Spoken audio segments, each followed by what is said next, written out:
How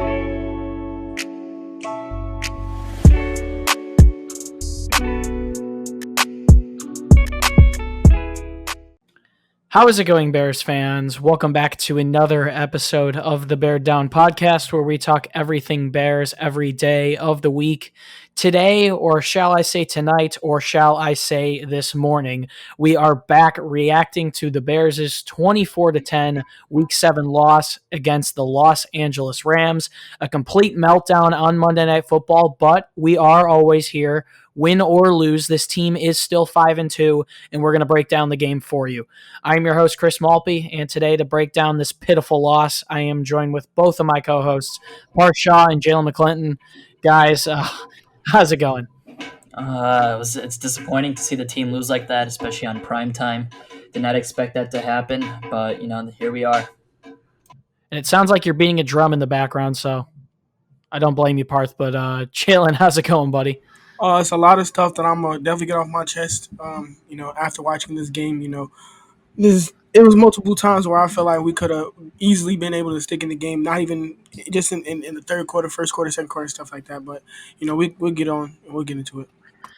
100%. I got to agree with you there. 2 failed red zone tries for the Bears in the second half. But let's take a look at the stat sheet before we get into our initial reactions. Nick Foles, 28 for 40, 261 yards, 2 interceptions, was sacked 4 times for a loss of 31 yards, and had a quarterback rating of 66.8. On the ground, the Bears, it was what we've seen the last 3 weeks. They weren't really able to get it going. David Montgomery, 14 carries for 48 yards, 3.4 yards per carry. Cordell Patterson, 3 carries for 1 yard, also was stopped on a 4th and 1 in Bears territory. Taking a look at the receiving for the Bears, Allen Robinson led the way, 4 receptions for 70 yards, a pretty good game for him with 17.5 yards per catch. Cole Kmet also probably making one of the plays of the game on a 37-yard catch. He had 2 catches for 45 yards. Darnell Mooney missed a couple times deep, but still had 3 catches for 40 yards, 13.3 yards per catch.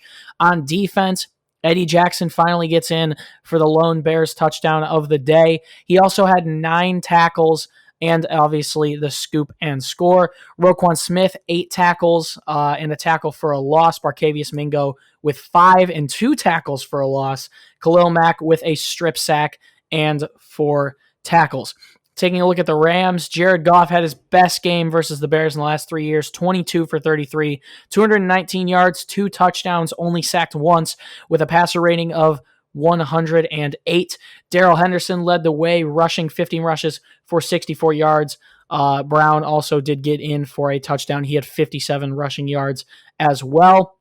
Receiving for the Rams, Reynolds, I believe Josh Reynolds. I'm not too keen on the names. I wasn't focusing once the game went downhill as much as I should have been, but he had 4 catches for 52 yards and a score. Gerald Everett also 4 receptions for 28 yards and a score. Leonard Floyd, 2 sacks on the day. That's really the only stat that matters in regards to the Rams' defense. That definitely stung there a little bit, but obviously we've got a lot to talk about in this one. We also, unfortunately, and how tough it's going to be, have to flip right to our New Orleans Saints coverage tomorrow. It's going to be a tough week, but hopefully we can get through it. Jaylen, I'm going to pass it to you first. What were your initial reactions to this one? This offense continues to prove to me that we need to make some changes on the offensive line. We lost Cody Whitehair in the third quarter. My voice is cracking. We lost Cody Whitehair in the third quarter, and we put in an undrafted rookie last year from Notre Dame and Sam Mustafa or something like that, and we run a screen and it instantly gets blown up. This offensive line is terrible. That's been proven. The quarterback play is still iffy. Nick Foles was supposed to come in here and be a deep threat, or not a deep threat, but a person that was able to stretch the ball down the field. We saw Mooney, who was open multiple times. He was beating an all-pro corner and Jalen Ramsey on double moves. He was doing it consistently. It wasn't just a play here and there. He was doing it consistently. He was always open, and Nick Foles just couldn't get him the ball. The running game still looks atrocious. It's not David Montgomery not being able to find holes. It's just the offensive line isn't giving him any holes. When David Montgomery has a hole, he's able to break tackles and shoot right up the gap. He's not the fastest running back, but his ability to break tackles is unmatched. The wide receivers, I guess they played well when they had the opportunity to get the ball. Allen Robinson had 70 yards. Like I said before, Darnell Mooney had 40 yards. He should have had way more than that. He should have had a couple touchdowns as well. We saw Cole Kmet getting involved into the offense kind of for the first two plays. He made a huge catch. It was like a 38-yarder. He completely lost his defender and ran for 2 or 3 more yards, and then we seen him get a little. I guess it was like a out route. And then basically after that, I didn't see him. I don't know why Nagy keeps putting in Demetrius Harris. I don't know what he sees in Demetrius Harris. He's dropped multiple balls this season. I guess he's a good blocker, yes, but when it comes to receiving the ball, Demetrius Harris is not good at that. We drafted Kokoman in the second round. He needs to be on the field. Tight ends really don't produce like that in their first season, but we seen Kokoman flashes back-to-back games where he's caught an amazing touchdown in this game where he basically monster dude for 40 yards, something that we haven't really seen at all from our tight ends in the last couple of seasons. So we need to get Cole Kmet more touches. He should completely take all the receiving snaps that Demetrius Harris gets. The defense played like the defense. They did give up 24 points, but that's when the offense was turning over the ball. The defenses are all veterans. Most of them are vets that's been in the league a long time. The only young guy is really Jaylen Johnson, who played well, except for like one bad pass interference call. But when they're constantly on the field because because the offense keep going three and out, they're gonna get tired. So they created our only touchdown of the game. Eddie, like you said earlier, Eddie Jackson finally got his touchdown. It was still a flag, but thank God it wasn't on us this time. It was on the Rams. So our only touchdown of the game shouldn't have came for the defense. We was in the red zone 2 times. And one was a bad interception by Foles. I don't know why he tried to throw that. And then the second time, he forced it to Anthony Miller, which got batted when Allen Robinson was wide open right behind him, and then he got sacked on the fourth down. So we had multiple times to score points in the red zone. We just couldn't do it. We couldn't execute, and we need to do better. Nagy's play calling has to get better. I don't know why you're trying to pitch the ball to Cordell Patterson on a 4th-and-1 call when this offensive line isn't good. We have to get better. We're still 5-2, so I'm not really that upset. I hate losing, especially in the way we've lost so far in the season. But it's still a long season ahead of us, and it can't get much worse from here. Yeah, that loss definitely hurt more, personally speaking, than when we lost to the Indianapolis Colts. Very similar games, though. I mean, Jaylen, you hit it on the head. The offense couldn't do anything. The offensive line, oh me, oh my. I mean, I was saying it on Twitter. We have to sign Quentin Spain tomorrow. I don't know why Matt Nagy believes in this offensive line. And Cody Whitehair going down is catastrophic. This game continued to barrel roll into something worse than it needed to be. And say what you want about the Bears' defense. I mean, Tashawn Gibson probably should have had an interception that could have led to points at the end of the first half, but I don't think they were all that bad. I mean, letting them score 24 points isn't incredible considering how we've done against the Rams in the past. But when you have such a putrid, horrible offense, I mean, what do you expect? The defense is going to get gassed, and they did. Yeah, it was tough to watch, Jaylen. I agree with you. Matt Nagy, oof, that play calling was not great. And I mean, I've never been one to say it in the past, but maybe you look at giving it up because it got too cute at sometimes. He wasn't being aggressive when he needed to be. Continued to run the ball in some really, really weird instances. And Nick Foles wasn't great either. He had a good first half. I think he only threw 3 incomplete passes in the first half, but in that second half, he came out. He had to try and force it. He tried to force it. He missed a couple of throws that he probably should have hit. Most notably, one that would have been a 99-yard touchdown guaranteed for Darnell Mooney, where the pass rush got in there really quickly. The offensive line is just horrible. That's my initial reaction. The Bears have some work to do, and only Bears fans can make in a 5-2 start feel like it's 0-7, but that was just horrible to watch. I said it when we opened up this podcast. It was a Monday night meltdown. The Bears have to turn back quickly as they've got the New Orleans Saints this weekend. Another tough one for sure coming on Sunday. And another big game that's going to test what the Bears can do. How can they bounce back from adversity? But oh me, oh my, this game is entirely on the offense, the offensive line, Nick Foles, Matt Nagy. It has to be better. That's all I've got to say. So, Parth, I'm going to pass it to you now. What were your initial reactions to this one? Oh man, it's been all negative from you guys. I feel like so far. Let's talk about something positive. Khalil Mack had a forced fumble, so shout out to Mack for that. And then Robert Quinn with also another, I think, forced fumble as well. So a good game for him. I tweeted out saying he'd have a great game. So a good game for those two edge rushers for sure. On the other hand, Akeem Hicks did not have a good game at all. He was making a lot of brain dead penalties, a lot of brain dead plays. I just didn't think he was in his game. I don't know what was going on. I think he was upset with the way the offense was playing and how the defense basically had to carry the load for most of the game, and it showed on the field. They aren't happy on the defensive side of the football. When the defense scores 7 of your 10 points, something's going wrong on the offensive side of the ball. Whether that's Matt Nagy, the offensive line, Nick Foles, we've put the blame around all the whole entire offense this whole entire year. Even last year, it's been a reoccurring thing. It's just every week in and out. Now we just keep blaming the offense, and we still don't see a change. I think Matt Nagy needs to give up his play calling duties ASAP. It's time. I think the offense needs to get better, and it starts by giving Bill Lazor the chance to call plays. And Nick Foles needs to play better in the red zone, especially. We couldn't get anything going in the red zone. He couldn't hit the deep balls. That was one reason why we took Trubisky out, was because Foles can supposedly hit those deep balls. And today we saw him not being able to hit them. Whether you blame him for those or the offensive line, something's got to change. The Bears were too ignorant enough to even talk to Quentin Spain yet, which has to change. We see, guys like Leno, Ifedi, and Whitehair went down in this game, and we saw Daniels go down last week. This offensive line is injury riddled, and they're not good, so that's not a good sign at all.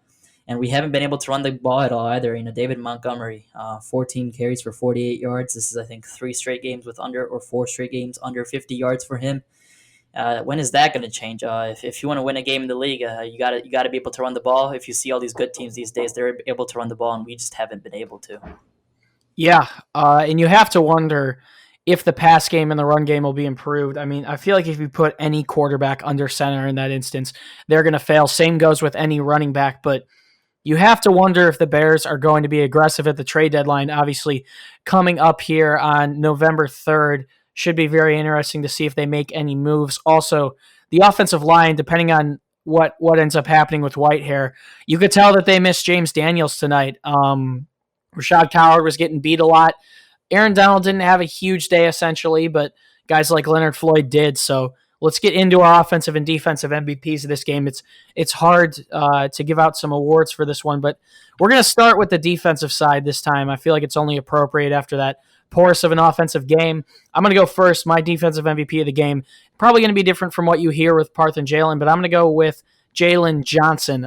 He had 35 coverage snaps in this game, was only targeted 3 times. He did allow 1 catch, had 1 penalty as well, but forced 1 incompletion. Almost had his first interception on that play too. The ball hit him right in the hands, but it was good for him not to get a penalty on that play. I talked about all week about how he needed to bounce back big in this one, and I was hoping he would after a tough Week 6 matchup with DJ Moore where he didn't have the greatest game, and I think Jaylen Johnson did a great job with that. The second-round pick definitely stepped up in this one, and I got to give him kudos for it because obviously you're probably going to hear Parth and Jaylen say something along the lines of Eddie Jackson, Khalil Mack, Robert Quinn, but I'm going to give kudos to Jaylen Johnson and give him credit where it's due. This defense is legit. I still believe it. I'll believe it until the day I die. But the offense has to get it clicking. The defense wasn't essentially great tonight. They got gashed on the ground. I think D tackle somewhere else you could look to improve at. But Jaylen Johnson was a bright spot in what was a very down game. So, Parth, I'm going to pass it back to you now. Who would you give your defensive MVP of the game to? I'm going to give it to Eddie Jackson. He had 8 solo tackles, and then he had that touchdown, the only touchdown of the game. He finally got that touchdown that we've been waiting for, that turnover that we've been waiting for. Eddie Jackson's still a top 5 safety in this league, and I still will stand by that to this day. And I think he's only going to get better as the season goes on. And today was a good motivation, I guess, good motivation for him, even though we saw him hold his knee for a little bit, which was a non-contact injury, which scared me. It was good to see him come back in and score a touchdown. It's been a minute, yeah. Yeah. All right, Jaylen. Who is your defensive MVP in this one? Yeah, I'm gonna give it to Eddie Jackson here. I could give it to Khalil Mack due to him having a first fumble and a sack, but I'm gonna give it to Eddie just because he was the only person that scored a touchdown on this whole team, and he plays safety for our defense. So I'm gonna go Eddie here. It felt good for him to finally get a touchdown that he's been deserved. He was supposed to have one last week, and he was supposed to get one against the Giants, but both of those were stupid pass interference calls in my opinion. So thank God he was finally able to get one now. I know he felt he got a little nervous when he saw that yellow flag because of what happened to him the last two times that he's got a pick six or touchdown. So I'm gonna give it to Eddie here, but definitely Khalil played well, and so did Roquan. He was flying over the field. Yeah, time to head on to offensive MVPs. There's not really a right or wrong choice here, and it's pretty tough to make a choice. I mean, I would just forego giving out these awards, but screw it, we'll go with it. I'm going to go Allen Robinson, 4 receptions for 70 yards for him. Nick Foles looked his way only 4 times in the game. He's only registered 4 targets on ESPN, and he caught all of them. So kudos to Allen Robinson. He's all reliable. He's always there, and he 100% has to get paid. So Allen Robinson, it's a pretty easy pick for me. It's hard to pick anyone in these sorts of situations, and no one really stood out amongst the rest. Obviously, only 3 points on offense, and I don't want to give it to Cairo Santos again like I did last week. So Jaylen, I'm going to pass it back around to you now. Are we in agreement here? Do you also give it to Allen Robinson? Actually, no. Allen Robinson did have a good game. He got taken out the game for no reason because they claimed it was a head-to-head hit that wasn't flagged. So if it was a head-to-head hit that the refs thought was like head-to-head contact, why wasn't there any flag? Two, I didn't see any head-to-head contact in my opinion. But if you thought that, throw the flag. The refs were terrible this game, but I don't like to blame the game on refs. But other than that, I'm giving it to Darnell Mooney. He only had 40 yards on 3 receptions. And on 7 targets. But if we were able to connect with him on 2 of those, or actually 3, because he could have had the longest touchdown of the season. Exactly. The one I'm saying, like Jalen Ramsey got a pick today, and it might not look like when it comes to coverage stats and completion percentage that he had a good game, but he didn't. He got cooked by Darnell Mooney multiple times. Javon Williams cooked him on our last offensive play that he was actually wide open on, and Nick Foles threw the ball out of bounds. I don't know what was wrong with Nick Foles today. So I'm gonna give it to Darnell Mooney just because if we were able to complete those passes, he would have easily had over 100 yards and maybe even 1 or 2 touchdowns. Yeah, absolutely. I got to go ahead and agree with you. That's actually a pretty good pick. ESPN's Louis Riddick came out earlier this week. Obviously, Riddick was the one who was commentating this game and said that Mooney is a young Deshaun Jackson. He has that explosiveness. He has that speed, that 4.3 speed that can split a defense apart. We saw him do it tonight in multiple instances. Not the greatest game for Jalen Ramsey. I got to go ahead and agree with you. Darnell Mooney able to create a ton of separation in the secondary. I think he's going to be such an incredible threat for the Bears moving forward, but we have to get him the ball. As you mentioned, he probably should have had around 100 more receiving yards and a touchdown, and who knows how this game spells out if Foles does put that ball on the money. So good pick by you, Jaylen. Parth, I'm going to pass it back to you now. Who are you going to give your offensive MVP to in this one?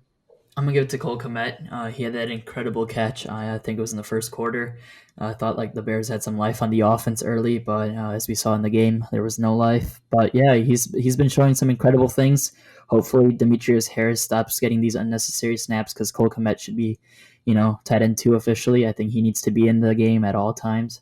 He's proven to be a great pass catcher and a great pass blocker. So at this point, I don't understand why we don't see more Cole Kmet. Yeah, and before we close this one out, it's already a late night, but we've got one more thing to run over, and it's probably going to take a while. We're going to talk about what needs to improve in a short week heading against the New Orleans Saints. It seems like the Saints probably will be without their top 2 wide receivers when facing the Bears. It's going to be an opportunity to win a very big game.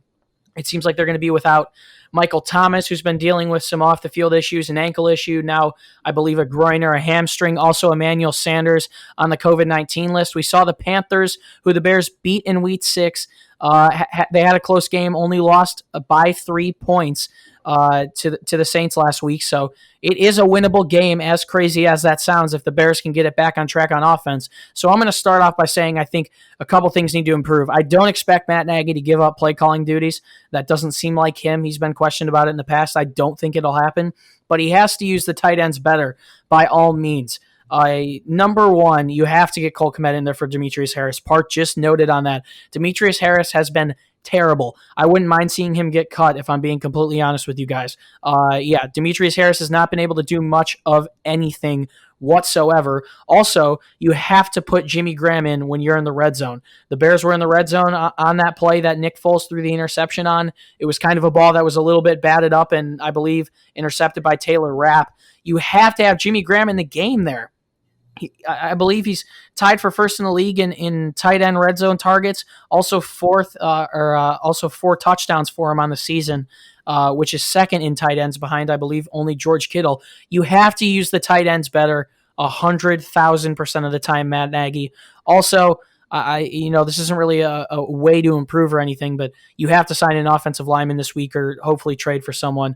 I think the Bears have to be buyers at the trade deadline. And aggressive teams and teams that are looking to compete like the Bears are trying to do, they're still 5-2. The Bears are going to have to go out there and hopefully get someone. We realized tonight that this offensive line was not competent whatsoever. Missing James Daniels was bad. Missing Cody Whitehair there in the third and fourth quarters was even worse. So I think the Bears have to go out there and get someone or do something. I really can't even hit it on the head right now. You can blame Foles all you want. You can blame Nagy all you want, but you also have to blame the offensive line in some instances. They were giving Foles no time at all. They were not helping David Montgomery whatsoever. So the offensive line needs to be better.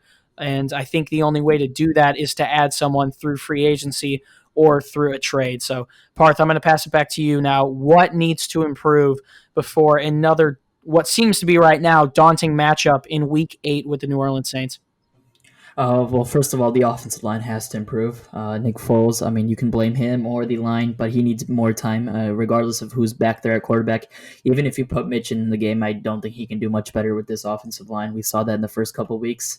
But the blame needs to be put on Foles as well. There's times where he needs to just throw the ball away. We saw that on the Ramsey play. I don't know what he was thinking there.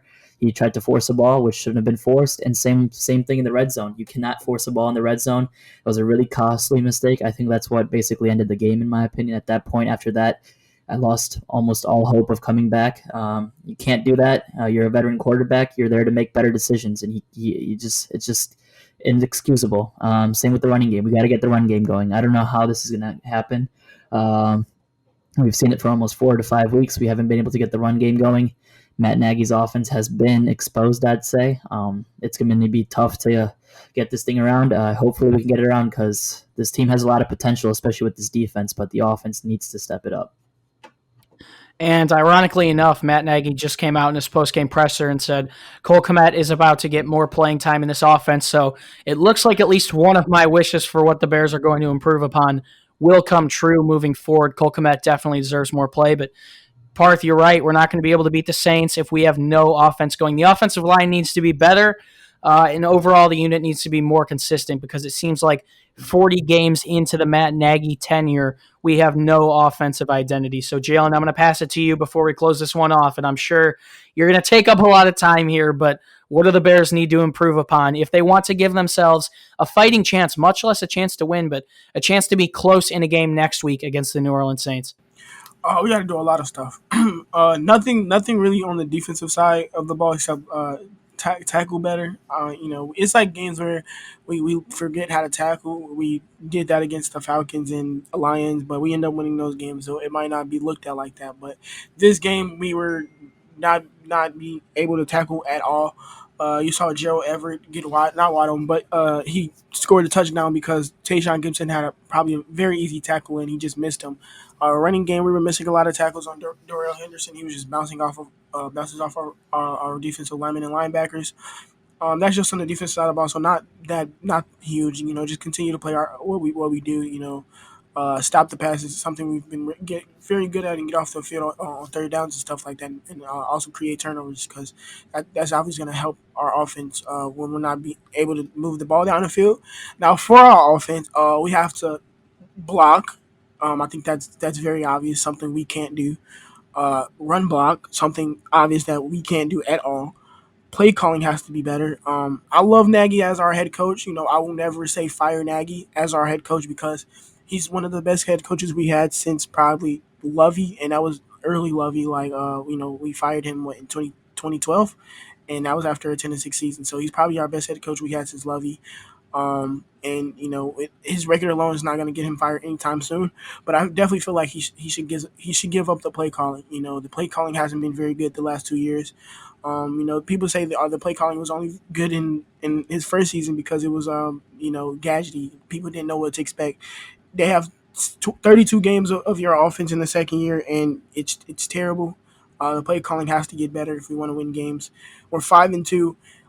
It's not like we're out the playoff contention at all. We fell from the number one seed to the seventh seed due to us losing our division now. So this Saints game is going to be huge. If we want to stay in the playoff contention, we have to beat the Saints. If we lose that game, we fall out of the playoff contention in general.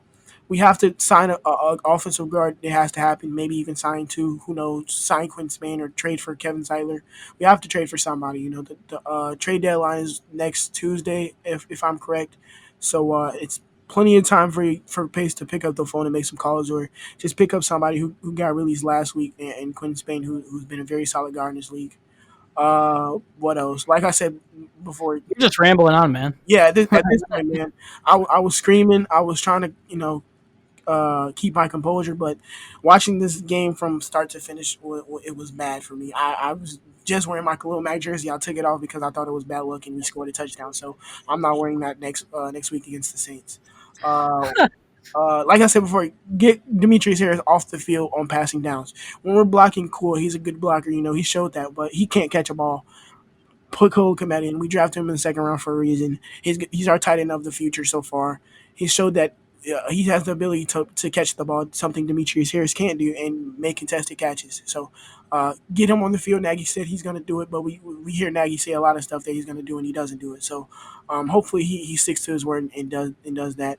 At this point, we have to bring up a second running back. I love Cordero Patterson. He's a good player. He's a good special teams player, and he has good morale for us. But I'm tired of him seeing as our second running back. Losing Tariq Cohen was big for us. That was big in our running game, passing game, and our punt returning game because Ted Ginn sucks at that too. Sign a punt returner. I'm tired of seeing Ted Ginn just let the ball bounce inside the 10-yard line. That's one of the reasons why we lost. We had terrible field position because of him. Quarterback play has to get better. I'm not calling for Mitchell Trubisky's head, or not his head. I'm not calling for Nick Foles' head and to put Mitchell Trubisky in. But if I continue to see Nick Foles play like this, I'm going to call for Mitchell Trubisky. At least we were moving the ball at a certain extent. We can use Mitch legs, and that's something Nick Foles doesn't have. I'm trying to see him throw turnovers in the red zone as well. We barely get to the red zone, and when we do, he turns the ball right over. So stop doing that and bear down. Well, Ryan Pace does have a week to pick up the phone, and I would expect that he's going to make some moves. And as far as we go, we've got 6 days now until the Bears face off with the New Orleans Saints. 5 days by the time this podcast is posted, but we are going to turn around and give you guys the Saints coverage and keep posting for you guys. So be sure to do us a favor. Come back here. We're going to start our Week 8 coverage later today. You're seeing this on Tuesday morning. Tuesday evening is when we will post to Meet the Opponent Saints. If you want more content from us, you could head over to our website, beardown.com. We're going to start posting Saints content on there as well as soon as possible to get you guys ready, turned right around, hopefully in a more positive mood heading into Week 8. If you would like to find the podcast on Instagram and Twitter, you can find us on both platforms at Bear Down. We're doing a giveaway that is free to enter on those platforms right now, so be sure to go check those out. And finally, you can find the links to all of our social media fan pages down in the description. Definitely worth checking out as well. Parth Shaw, Jaylen McClinton, we all knew it was going to be a long night. We hoped it was going to end in a win, but it didn't. But the Bears have to turn around very quickly here. They've got another game very soon. Any last words? Ted Ginn's got to get off the team. That's all. Bro. Yeah. I mean, there's so many opportunities for him to at least get 5 or 6 yards at least. I didn't think your last words were going to be about Ted Ginn. I mean, honestly, I could put this loss on Ted Ginn. There's so many the field positioning really killed the Bears. We know this offense struggles a lot, and to be almost inside the 10-yard line every single drive does not help you at all. And I feel like we started every drive at the 1-yard line. Oh, basically, it was horrible. I don't even. All right. Jaylen. It's 12:10 a.m. here in Indiana. I need some sleep. I have to do homework after this, so let's wrap it up. Jaylen, any last words, buddy? Get Ted Ginn off this team. I've been actually. Oh my God. Well, I basically that'll put it. all I was gonna say. But yeah, I'm at RP headphone users. Get Ted getting off this team. I'm done. All right. Well, it's been a pleasure to be your host once again. My name is Chris Malpe. Bears fans, it's tough to be positive right now. I'm finding troubles doing it myself, but this team is still 5-2. They've got to turn around quickly and pick up a much-needed win next week if they want to stay in playoff contention. Once again, it's been a pleasure to be your host. Our Saints coverage will kick off later tonight, so be sure to look out for that. And Bears fans, as always, do us a favor and stay safe and bear down. We'll see you soon. Peace.